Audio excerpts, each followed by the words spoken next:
More on what he uncovered, what he's investigating next, and his take on the bombshell reporting from NewsNation's own Rich McHugh. Let's bring in Nick Shirley. Nick, thank you so much for being here tonight. So grateful that you're on. You know, in that first video that we played from your first video in Minnesota, we saw the Quality Learning Center. And after your video was published, a manager said there was no fraud going on whatsoever. What is your response to that kind of denial based on what you saw? Well, at that exact same time when he's telling that group of people with a camera, the Commissioner of Children is on a live stream saying that building was closed a week ago. He got caught lying, and now it has been officially been shut down once again.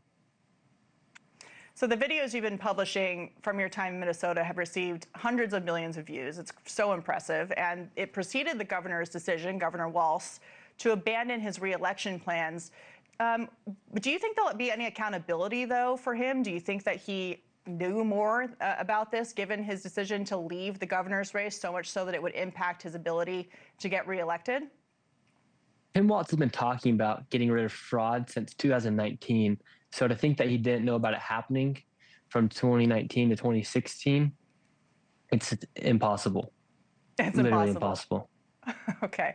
Well, some of your questions some of the people you question in your videos have accused you of targeting them for their ethnicity or religion. Let's take a listen.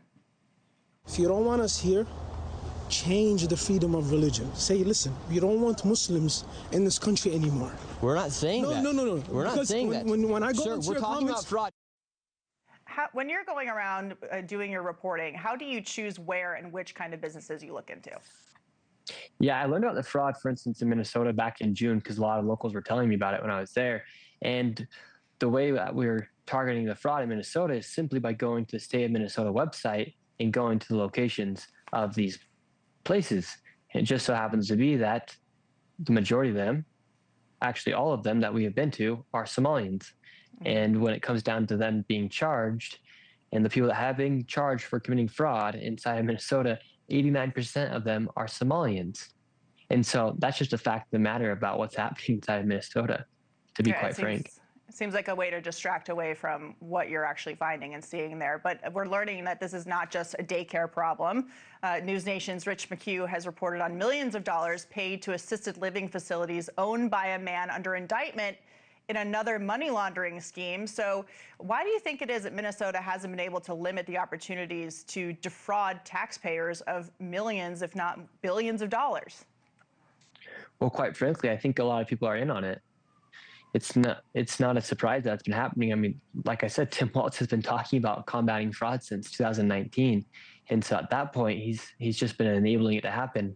They've been writing the checks. The Department of Human Services has been writing the checks to these welfare programs. So these daycares, like Quality Learning Center, had over 90 violations, yet they continue to keep writing checks to that daycare. And so they have simply been enabling this fraud to happen. And it really is just sad that it's been happening. So Governor Tim Walz has called you a delusional conspiracy theorist. You've been attacked personally. I hear that your family has also been attacked. You know, what is your response to those who are attacking you for this kind of reporting? Well, first, Tim Walz, if I was a delusional conspiracy theorist, he wouldn't have dropped out of running for re-election. And other people that are coming after me, I mean, I'm just showing people what's happening. So if you don't like the truth, truth hurts, I guess. Can you tell us about your next project? Well, people have to wait and see, but I have a lot of stuff that's going to be coming out in the past coming weeks. But as of right now, I'm focusing on testifying in front of Congress on Wednesday. Okay, well, we'll be watching Wednesday. Nick Shirley, thank you for coming on the show. Thank you. Thank you for watching. Subscribe below and download our NewsNation app right now on your phone, and you will get fact-based, unbiased news for all Americans.